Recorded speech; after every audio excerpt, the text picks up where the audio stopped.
Hello and welcome to New Mexico Rising. My name is Dan. You know, each and every week we bring you people from across the country talk to me about things we could do right here in New Mexico. On this week's show, we are going to go along with Agatha. Once I got the part, I rewatched every MCU thing ever and did a lot of research into witches in the MCU and all that and more right here on New Mexico Rising. Atrial fibrillation, or AFib, is a silent but serious heart rhythm disorder that could lead to heart failure or stroke if left undiagnosed. With September being National Atrial Fibrillation Awareness Month, it is kind of the perfect time to learn more about this condition and how you can detect it early. So joining us today are Dr. Mintu Turakhia, cardiologist and chief medical officer at iRhythm, and Mellanie True Hills, founder of stopafib.org and an AFib patient advocate. So here to share their expertise and personal experiences to kind of help us understand and combat this silent intruder is Dr. Turakhia and Mellanie. Welcome to the show, you two. Thank you. Great to be here. Thank you. Good morning. Okay, so what is atrial fibrillation and who's at risk? Well, you said it well. AFib is an irregular and often fast heart rhythm disorder. Some people are aware the second they go into it, their heart races, they feel palpitations, a fluttering heart. Some say it even feels like a fish flopping around. But sometimes patients are unaware. They may feel a little fatigued or winded or nothing at all. And it can be really subtle because it can come and go in the early stages. The fact is, as you get older, you're at risk, particularly over age 65. And there's other risk factors as well that are important, such as high blood pressure. We have 3 to 6 million folks in the US who have it.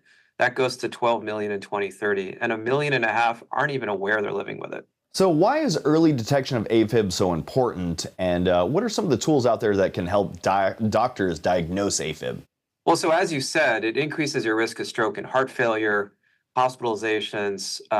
But the good news is you can treat AFib if you can make a diagnosis. And that's where an ECG comes in. You need that ECG, the electrical photograph of your heart, when you're in AFib for that doctor to make a diagnosis. And it wasn't long that you had to go to the hospital or the ER to get one of these from a big, bulky machine. Now these medical grade monitors can come straight to you at your home, and they record your heart signal up to 14 days. It's come a long way. And so at iRhythm, we have our Zio patch or Zio monitor, which is something you place on your chest. It records for 14 days while you go about your everyday activities and provides that ECG for your doctor to help make a diagnosis. All right, can you tell us your experience with AFib and what inspired you to create the AFib Awareness Month? So AFib hijacked my life, and I was afraid to go anywhere for fear that I might have a stroke. But then I was able to get a procedure, and I've been AFib free for 19 years. But I didn't want other people to keep suffering with it, and so I created stopafib.org to help those living with AFib to get their lives back. I also created AFib Awareness Month to raise awareness so we could get people diagnosed and treated before they have a stroke. And can you guys tell me about stopafib.org and how are you helping others with this condition? So when I created stopafib.org, my goal was to make it a patient-to-patient resource to help those living with AFib to share their experiences and to learn from others. And so we educate patients about how to manage and treat their AFib with a Get Started Learning About AFib guide.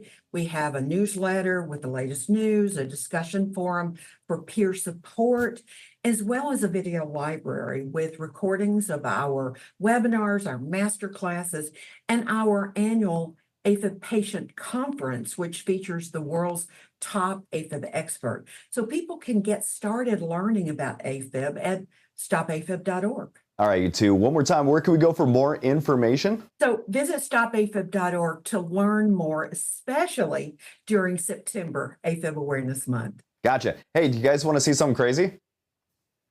Check this out. Boom. Do share. Yeah, there it is. Wow. Look, they're even it. checking me to make sure I don't have AFib. So there you go. I got 2 weeks of this. Well, there you go. Hey, Well, I just wanted thanks to prove for to you bringing guys that, awareness. the people at home, you got to get yourself checked. So thank you, too, for joining me this morning. Great. Thank you so much. Imagine a school lunch that could be the difference between a child's lifelong health or a future burdened by chronic conditions. So here to explain how updated nutrition standards for school meals can pave the way for healthier futures is Nancy Brown, CEO of the American Heart Association. Let's welcome her to the show. Nancy, how are you, my friend? Good morning, Dan. I'm doing great. How are you today? I'm doing okay. Can you tell us more about the updated school meal standards and the impact that they're going to have on students' health and all their well-being? Absolutely. I'd be delighted to. The USDA's stronger nutrition standards for school meals are really great news for families in America. They'll help children get the proper nutrition to help them succeed in the classroom and have a healthy future. For the very first time, the amount of added sugars in school meals will be capped, which is a major stride for children's health. Added sugars, as we know, is a source of excess calories. They provide no nutritional value, can cause weight gain, and increase the risk for serious health conditions. And the new standards also mean that school meals will contain less sodium and continue to emphasize whole grains and include a variety of fruits and vegetables. So how do strong nutrition standards help ensure the success of kids? Well, school meals are one of the healthiest sources of food for more than 30 million children each year, but many children continue to consume too much sodium and added sugars and too few whole grains.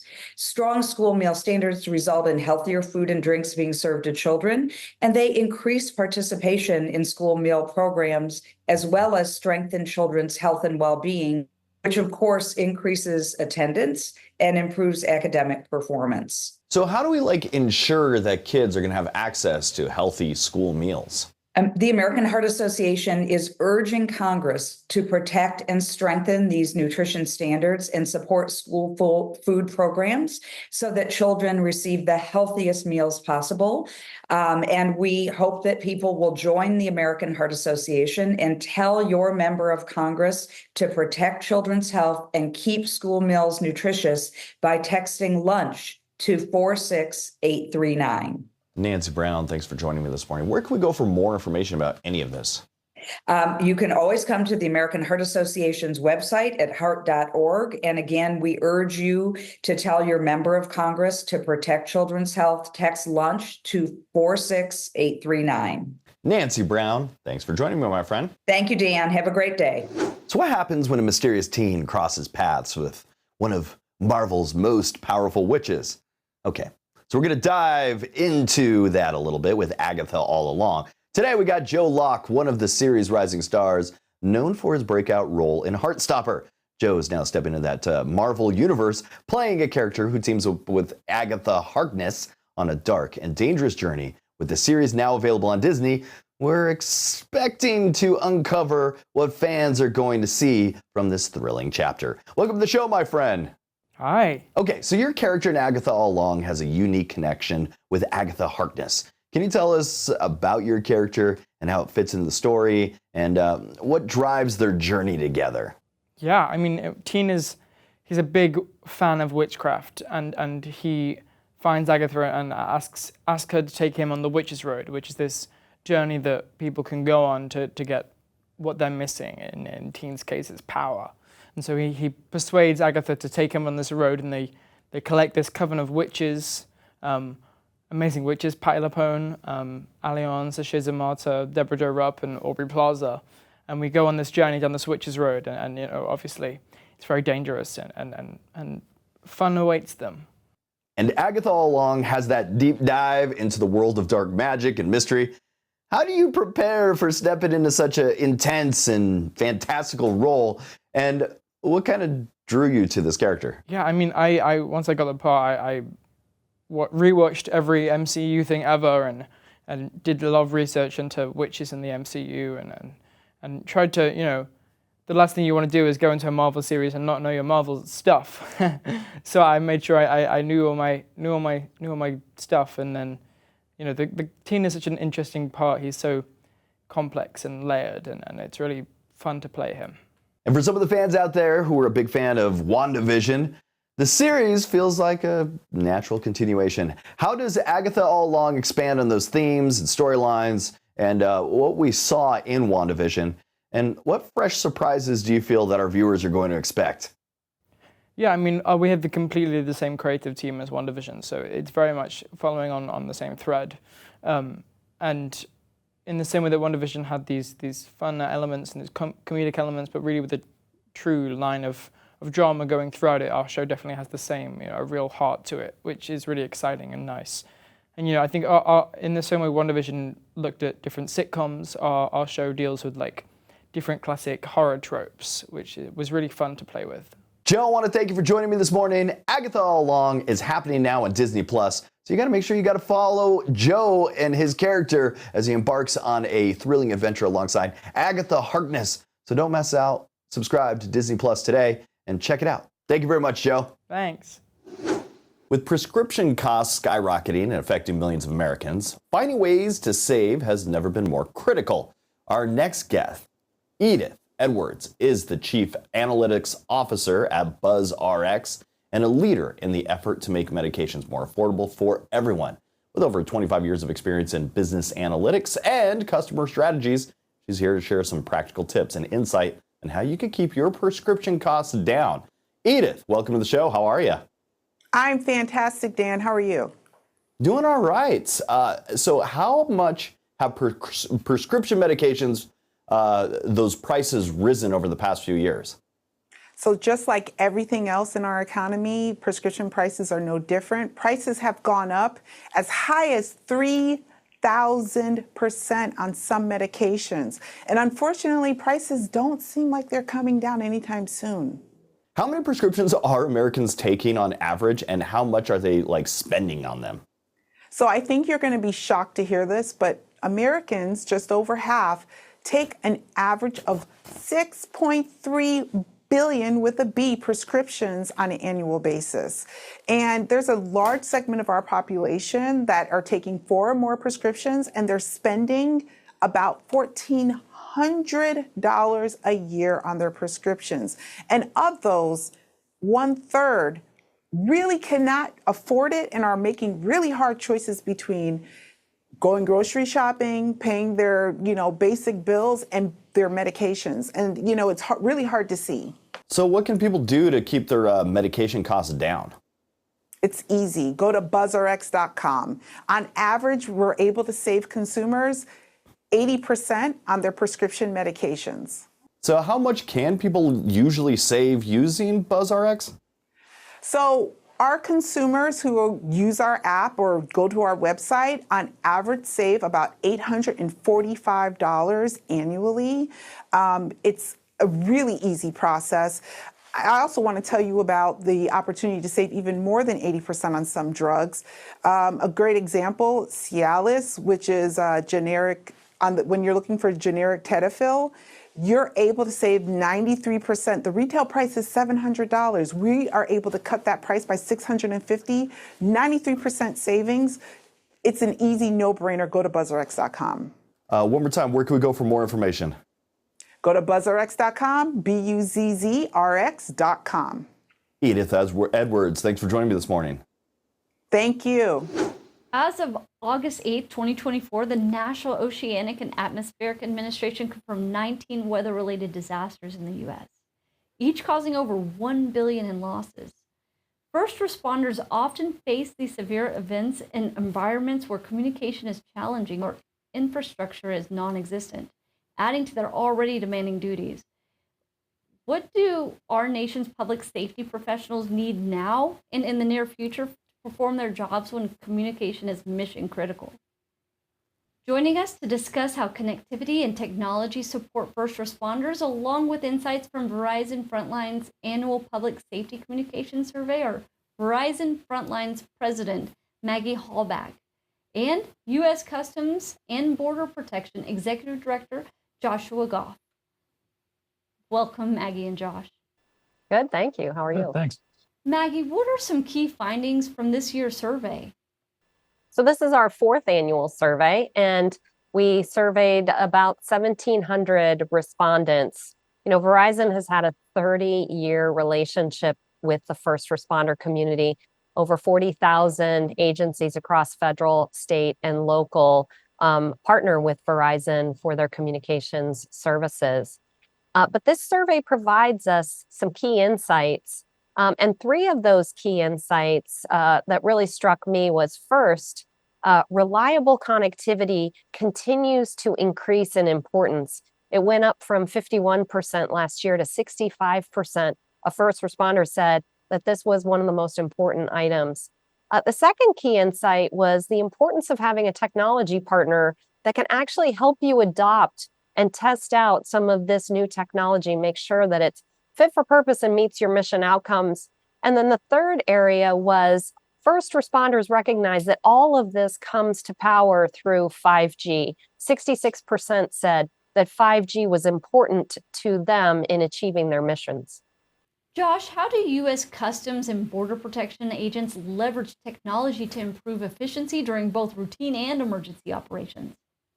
Yeah, I mean, if we just start with the mission of Customs and Border Protection, we've got the securing of U.S. borders, but we've also got this the trade mission as well.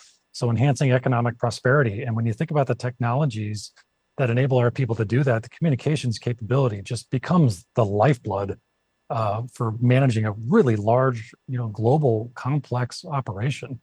And the technology has started to modernize so much, where it was 20 years ago, you were coordinating operations and logistics with a telephone call. Now you have full motion video, you have position data, you have all these different data sources that are now available to you. And that's what gets pushed out to the agents and the officers to be more efficient at what it is they do. And I'm certainly looking forward to what industry is going to innovate in the near future. What does the data tell you about what the public safety community is most excited about in the future of communications technology? So previously, it was all about drones and robotics. And those have actually become much more mainstream. They're important, but the real thing that's getting first responders excited is artificial intelligence. 75% said that they saw artificial intelligence as being important to their agency over the next 5 years. And you might say, well, what does public safety have to do with artificial intelligence? It's really about, as Josh said, that information, that data that the first responder requires in order to achieve their mission and also to keep themselves safe. That situational awareness takes that data and turns it from data to information and then to knowledge that dispatch and the first responders can use. Josh, what do technologies like AI and 5G connectivity play in the future of your organization? If you want to think about 5G as the piece that connects everything, all the data moves across the 5G. When you take the AI technology and you put it on top of there, as Maggie said, you take data and you put some context to it, and all of a sudden you've got information.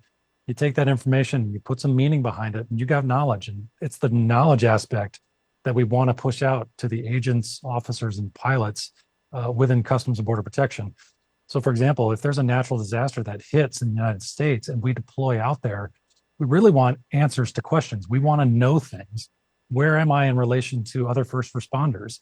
Where should I deploy my communications assets? Where should I deploy my other support assets? But probably the most important question at that time is, who needs help now? So how do I prioritize the resources that I have to bring them to bear to make sure that more lives are saved than lost?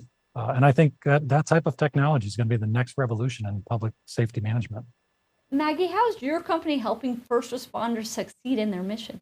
So Verizon Frontline was built specifically for first responders in mind. And as I mentioned, we've had a 3-decade relationship with the first responder community, and we take that responsibility very seriously. Our Verizon Frontline crisis response team is ready to deploy both for blue sky planning exercises or for dark sky mission response. We also have over 600 deployable assets that our crisis response managers have at their fingertips to ensure that critical communications is supported and maintained so that our first responders can stay safe and they can keep our communities safe. Where can we go for more information? Verizon.com/frontline. Thank you, you two. Thank you. Thank you. Have you ever wondered how police departments are stepping up their game to protect our communities more effectively? Today we are uncovering the groundbreaking use of drones as first responders. a technology that's rapidly changing emergency response. Joining us is Vern Sallee, Axon Air strategist and retired captain from the Chula Vista Police Department after 25 years of service. Here to share how this innovation is revolutionizing law enforcement across the country. Welcome, Vern. Tell us about this term we are hearing more about, drone as a first responder, DFR. What does that mean? Sure. I think a lot of people think of drones as, at the hobbyist level, as a camera in the sky. They might use it on vacation or to look at things from a perspective that they normally cannot see from the ground. And really, police departments have adopted drone technology for exactly the same reason. That's why public safety is increasingly using drones for a variety of things that they need to do each day. The concept of drone as a first responder that we're talking about today really is a concept of getting drones on scene within 1 to 2 minutes of a call for service, when those seconds can actually save lives. How are departments using drones as part of their police programs, and for what activities? Sure. Some of the really common use cases would be search and rescue, looking for, missing children, or perhaps walkaway Alzheimer's patients where their lives are at risk, and drones help police departments cover large areas very quickly, and they might use things like thermal cameras at night to actually be able to see a person more easily. They also use them for crime scene and traffic reconstruction, and then things like drone as first responder, where drones are used on more routine calls to help keep police officers safe by giving them real-time situational awareness via live video streaming. And where does Axon come into all of this?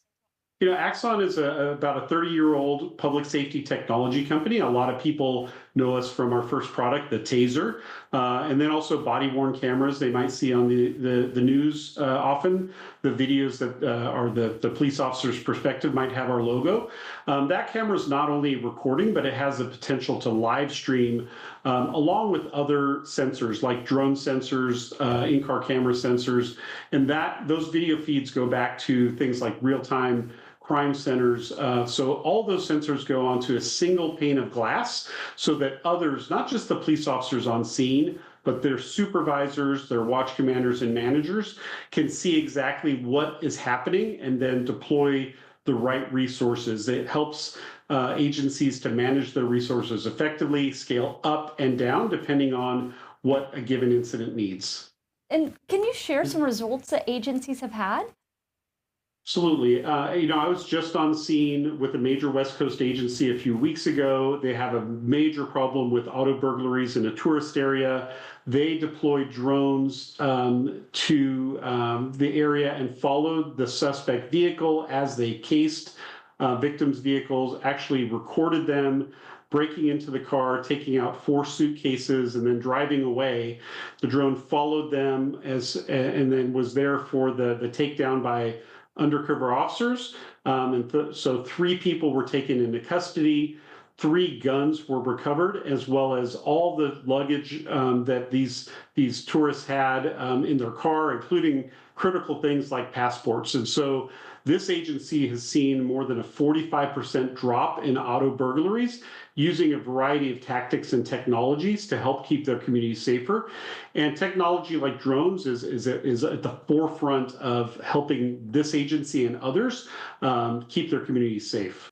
And what has Axon seen make a difference in the DFR program? Like, how has that been successful?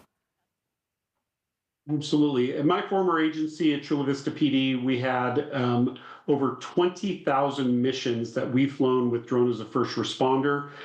It is absolutely a life-changing technology. It helps keep officers safer, community members safer, and even the suspects we come in contact safer.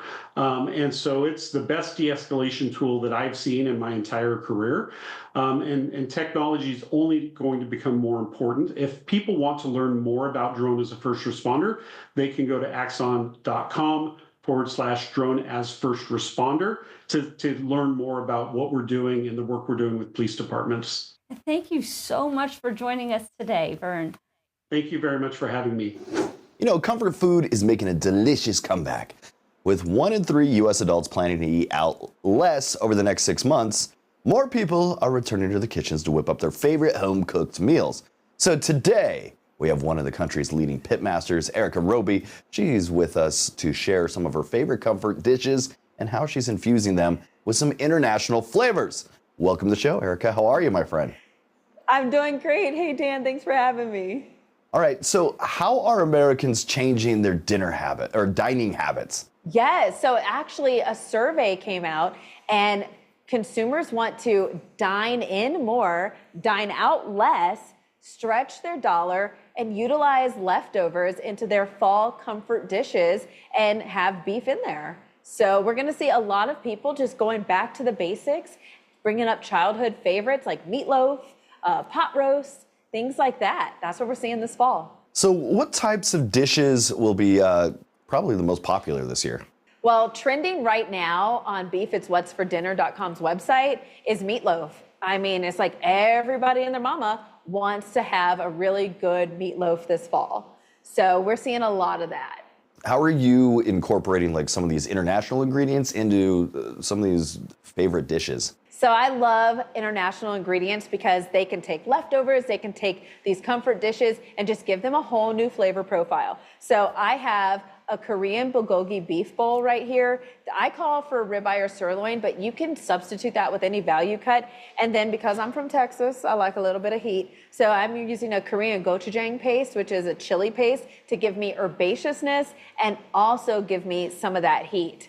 To balance it out, we have a beautiful teriyaki glaze that you can put right at the end. Now you can make this at home yourself or go to the grocery store and find 2 that are completely different and just mix them until you get a really good flavor profile, and it really just updates and elevates the recipe. And then over here, my family, we really love hand pies and empanadas, but I went and I got a Turkish börek and I used ground beef in this, adding some cumin. If you can get shawarma seasoning or kebab seasoning, put that in here. It's just phyllo dough. After you cook it, you roll it up and then you just bake it to perfection. And this is one of those like walk and go kind of meals, and the sky is the limit. Also using citrus, orange, lemon, lime. These go great with beef, whether you're gonna put it in a marinade or if you're just gonna zest a little bit of the flesh of each of those fruits onto the top of the beef. It will elevate any dish that you do this fall. So what's next for you as a pitmaster?